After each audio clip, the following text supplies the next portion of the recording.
তার দেশের জন্য, এলাকার জন্য, মানুষের জন্য তার যে অবদান রেখেছেন, আমার মনে হয় যে এই দেশের আজকের এই উপস্থিতি প্রমাণ করে, তাৎক্ষণিকভাবে উপস্থিতি প্রমাণ করে যে উপস্থিতি যে সে কতটা জনপ্রিয়, কতটা সে নাজিমুদ্দিন আলম ব্যক্তি না, এক ইতিহাস। সে 90-এর আন্দোলনে এই প্রেস ক্লাবে, এই অডিটোরিয়ামে আমাদেরকে জাতীয় বীর খেতাব দিয়েছে, এবং সেখানে নাজিমুদ্দিন আলম আমরা একসাথেই আমরা যে জাতীয় বীর খেতাব, এত লোভ, লালসা, মোহ, এই ফেসি তৎকালীন সামরিক স্বৈরাচার এরশাদ সরকারের অনেক অত্যাচার, নিপীড়ন, নির্যাতন, লোভ, লালসা, মোহ, অনেক লোভনীয় অফার দেওয়া সত্ত্বেও আমরা সেটা প্রত্যাখ্যান করেছি। সেদিন আমরা গণতন্ত্র উদ্ধারের জন্য, দেশের জন্য, মানুষদের লড়াই করেছি, এবং নাজিমুদ্দিন আলমও সেখানে জীবন বাজি রেখে সেখানে লড়াই সংগ্রাম করেছে। এই ফেসিবাদ শেখ হাসিনা বিরোধী আন্দোলনেও তার ভূমিকা ছিল অনন্য।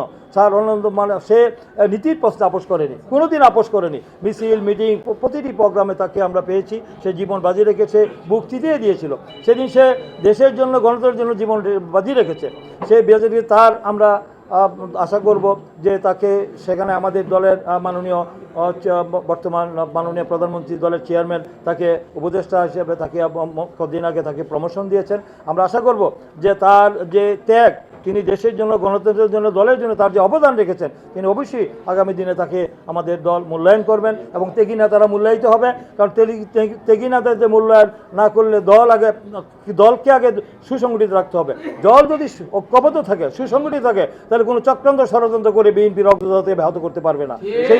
তাই আমি মনে করি যে আমরা এখন জনগণের ভোটে নির্বাচিত ঐতিহাসিক ছাত্র গণঅভ্যুত্থানের মধ্য দিয়ে আমরা যে ত্রয়োদশ জাতীয় সংসদ নির্বাচনে 2/3 মেজরিটি সংখ্যাগরিষ্ঠ শাসন পেয়ে জনগণ আমাদের নির্বাচিত করে মহান জাতীয় সংসদে পাঠিয়েছে জনগণের পক্ষে কথা বলার জন্য।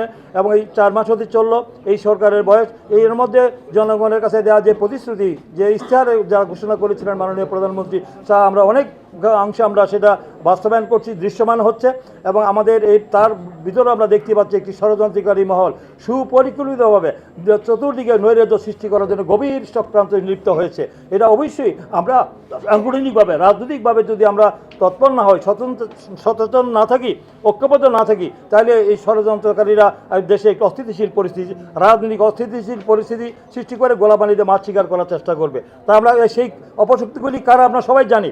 আমি আজকে বক্তৃতা বলছি, আমরা কারা এই সরকারের যে উল্লেখযোগ্য যে সাফল্য, সেই সাফল্যকে ম্লান করে দেওয়ার জন্য তার পরিকল্পিত ষড়যন্ত্র হচ্ছে। সেই ষড়যন্ত্র আপনাকে মোকাবেলা করব, আমাদের সেরকম প্রস্তুত থাকতে হবে। এবং জনগণের যে প্রতিষ্ঠা, আমরা কি পেলাম না, যেটা আমার একজন বক্তা বলছে, এটা সব বড় বিষয় না।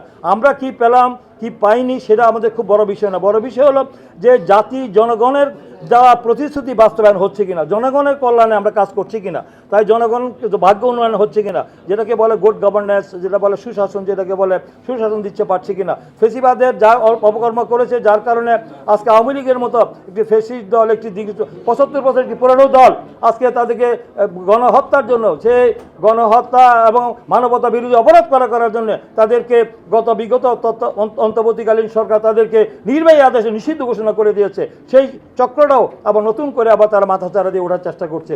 তাদেরকে আমরা রাজনৈতিকভাবে জনগণকে নিয়ে প্রতিহত করব। এবং সেটা আমাদের নাজিমুদ্দিন আলমের মতো, আমাদের মতো ত্যাগী নেতারা যদি রাস্তায় আমরা না থাকি, তাহলে কিন্তু করা সম্ভব নয়। তাই ত্যাগী নেতাদেরকে আমরা যেন সবাই মূল্যায়ন করি, তাদেরকে যেন যোগ্যতার ত্যাগের মূল্যায়ন যদি আমরা করি, তাহলে ইনশাল্লাহ আমরা দেশের মানুষের কল্যাণে এবং আমার দলকে সুসংগঠিত করতে পারবো, আগামী দিনে একটি সুন্দর সমাজ নির্মাণ করতে পারবো। এই কথা বলে